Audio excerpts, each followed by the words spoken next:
And good morning. My name is Abby and this is Craft Studio, and I thought I would show you what I learned yesterday. I am making an I-cord. Never done that before. And I am using this is called a knitting spool, and I actually found this at a antique store. It came in a bag with some other sewing and knitting supplies, and I honestly did not know what this was. I had to look it up on the internet and I found out what it was. And in this book, one of my vintage books, it's right there, Knitting Spool. So this actually has a pattern. This is one of the vintage books I had found also at the antique store, and it had a pattern to make a belt using the knitting spool. Now I'm not going to make the belt, but I tried it last night just to see if I could do it, and look at that, I did. So what you do is you wrap the yarn around these pegs, and then I'm using a DPN to lift the yarn up and over. And it does take some getting used to. Did you see that? Then you wrap it around the next peg.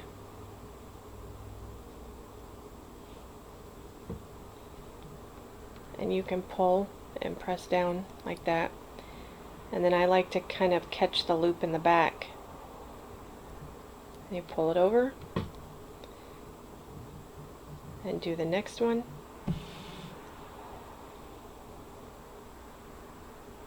You want a real skinny DPN. I think this is a 2.75 millimeter, just to be able to get in there. And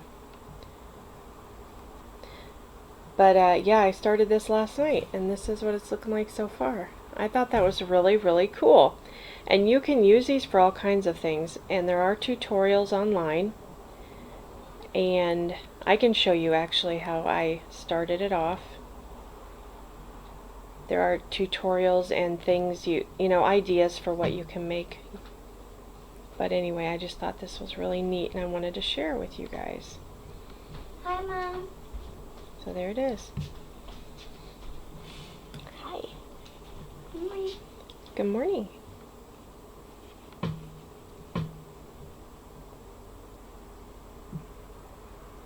I'm going to make sure you don't split your yarn.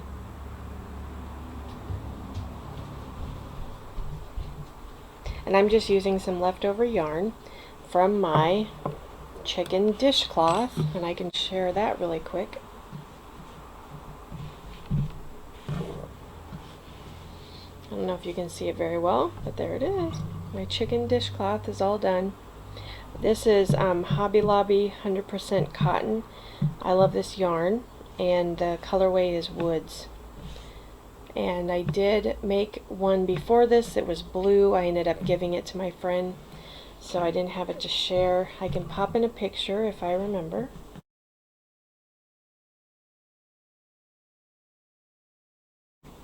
But that's done. And I'm actually, check out her website. It is Easy Care Baby Knits LLC. It's on Etsy, and she has lots of other patterns if you want to check that out. I also wanted to share with you really quickly, this is another project that I need to finish.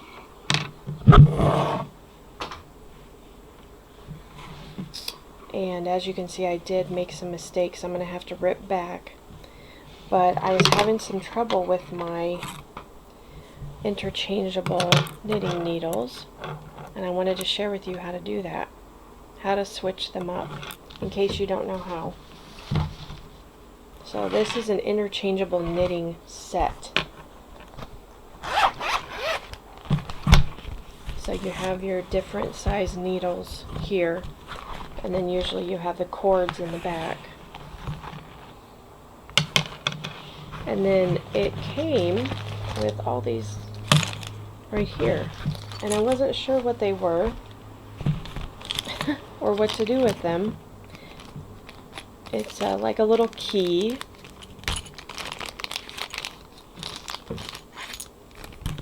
And then these. Now when I first opened this, I had no idea. I had to look it up.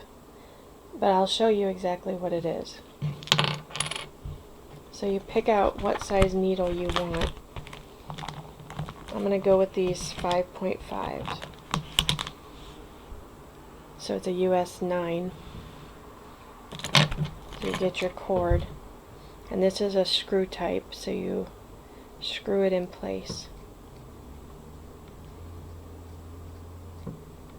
Then there is a hole, if you can see it, at the base. And that's where you use this key. You put it in there. And it should come out the other end, see? And then you use this to tighten it. That's exactly what it's for. Yay! But these are actually, if you want to, say I want to use these needles for a different project, but I've got, as you can see, a project on there already. Well, what you can do, you can unscrew this. I think it's for unscrewing also.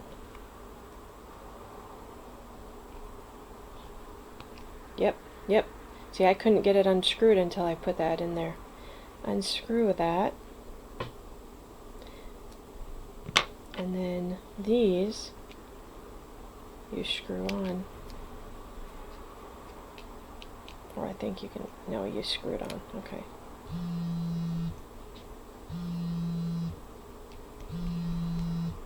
And then your project is safe, it won't come off.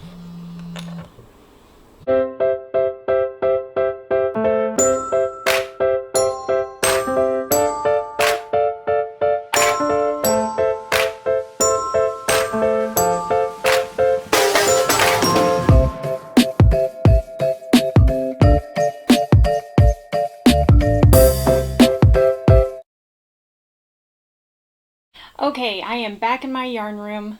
I wanted to show you a couple other things before I let you go. First of all, the fabric box tutorial that I shared in my last video, I did make a couple adjustments. That's my little fabric box. I finished putting the buttons on, and I decided to do the green thread on all of them. I had brown on one, but it did not look right. So I just cut it and ripped it out and redid it and put them all with the green thread, because as you can see inside, the brown thread would have showed, and it did, showed up pretty bad, where the green thread really blends in with the inside. So that is better. The other thing that I fixed on it, and I noticed it at the bottom of the pattern, for the corners, now you could, the flaps that were inside, she shows how to, you can either sew them kind of in so they're in the lining, you know, laying in the lining. But then I saw this note down at the bottom. If you would like to eliminate the inside flaps, I'm reading from the pattern. This is a free pattern. Go to Seaside Stitches. Yeah, and it's the fabric box tutorial. So if you would like to eliminate the inside flaps, try Connie's modification with French seams. And I was like, So I clicked on that on my phone and went to that. And she showed exactly how to do it. And basically you cut the inside flaps out, which leaves a raw edge. And then you stitch along the outside, closing the seam and thereby hiding the seam, closing it up so you don't have any raw edges. Now a couple, I've never done this before, so a couple of them I did not get close enough, so you can still see the seam there. And on this one you can really see it. I did use my peeking shears so that there was a jagged edge, so that would help for it not to unravel. But I really like the look of that. I was like, that is a great idea. How ingenious is that? So anyway, I was very happy, and that is something that I can use on other things too. That technique.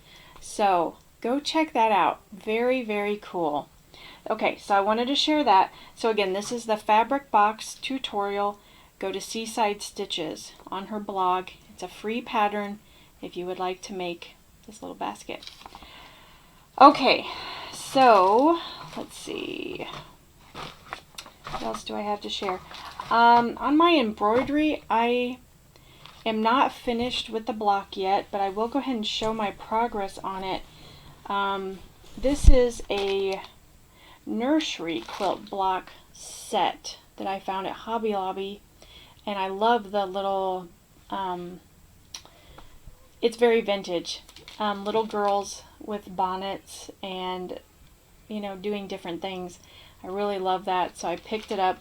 So there's several blocks that I need to make. But anyway, this is what I've gotten done so far on it. I still need to do her shoes, the jump rope, her arm, and then there's a butterfly up in the corner that I still need to do. So, yeah. I was struggling. I'll tell you my struggle so you don't make the same mistake. I thought that you cut the blocks out because it's a pretty big piece of material. The design is already stamped on the fabric, so you just follow it. And I thought you cut the blocks out and embroidered them and then put them together as a quilt. I didn't read the directions fully. You're actually supposed to embroider all of the blocks and then cut them. And I was like, oh, well, that's why I was having so much trouble. Yes, Abby, that's why you were having so much trouble, because you didn't read the directions. Yes, I have a problem with that, don't I? Yes. I just like to rush in and do it anyway. So what I did, I'm scolding myself. So what I did was I sewed the block back on to the other blocks, hoping that that would give me enough fabric to put it in a hoop and thereby do the her shoes, which are clear down at the bottom. But I was still having trouble, so I had already cut the extra fabric off. I was trying to be nice and neat, and I kind of shot myself in the foot. So I don't know what I'm going to do. I guess I will try to do it. It may not look very nice, but that's okay. It's my first embroidery project, so this is my learning curve, I guess, my learning project, so I'm not going to get too upset about it. But anyway, I just think it's really pretty. I can use it as a wall hanging. It's really, really adorable. I love it. Okay, so let's see. My next thing, so I shared my knit chicken dishcloth that I finished, and I went on the Easy Care Baby Knits. She has a Etsy shop, and I went on there and just to see if she had some any other patterns that I might like. Oh my goodness, she has like 8 pages of these knit patterns with designs in them. So I looked through there, of course, and I found one that I really liked, and it was a pie. And so I started that one, but this is all I've got on it so far. But the reason I'm sharing this is because I am using this Premier Just Cotton, and I found this at Dollar Tree. Dollar Tree has yarn now. They have others, but yeah, it's Premier yarn, Just Cotton, and this colorway is plum, I believe. Yeah, it's plum. So, yeah, it's 85% cotton and 15% polyester. I think it's a really pretty color. So, stay tuned for my pie. It's a pie. It's just like a pie, you know. Anyway, go check out her Etsy shop. There were more that I wanted to purchase. They're like $3. the patterns, the smaller patterns for like dishcloths, and then she has bigger ones for like baby blankets, and she even has some baby outfits and stuff. But anyway, there were more that I wanted, but I had to. No, Abby, just just one. Anyway, okay. So yes, go check her out. Easy Care Baby Knits LLC on Etsy. Okay, all right. Okay, so I did get a chance to look through the Crafty Creatures book more in depth. I really love this book and I'm really excited. I think what I'm going to try next, after I'm finished with the dishcloth, of course, I really want to try to make the little knit teddy bears. And let me show you the picture again, just in case you didn't catch it in the last video. I think it's here. She has so many animals in this book. It was really hard, but since I'm just starting out, I want to start with something super easy, and then I'll work up to other things. But I am really excited, and I do want to try the knit kitty cats, and there's a knit koala, and oh, here's the teddy bear. Let me show you. So this is what I'm going to try next. It's a little knit teddy bear. You can make a smaller one or a bigger one. And so that's what I'm going to try next. I am super excited about that. And I think I'm going to try it not in brown yarn. I think I'm going to try it in different colors. Not a variegated, but you know, like blue or pink or something. So I think that would be fun. I think these would make great baby gifts. You know, if your friend's having a baby, or someone you know is having a baby, I think that would make a really great baby gift. Along with the dishcloths. Anyway, okay. And after that, I would like to try to make these kitty cats. Let me see if I can get a picture without a pattern on it. These kitty cats. Aren't they cute? Oh. So yeah. Okay, so watch out for that. Okay, and the very last thing I wanted to share with you before I let you go. I don't know if you do this or not. I know some do, some don't. But I started, I think it was last year, keeping a journal of my projects, of my knit. Well, first I just started with knit and crochet projects, and I found these notebooks on the Wool Warehouse website back when we could, well, it was before all the mess of the pandemic and they stopped shipping for a while. But anyway, so this is my knitting notebook, knitting project. Oh, Bible. It's called a Bible. And then they also had one for crochet. So I use these. And what I do is when I start a new project,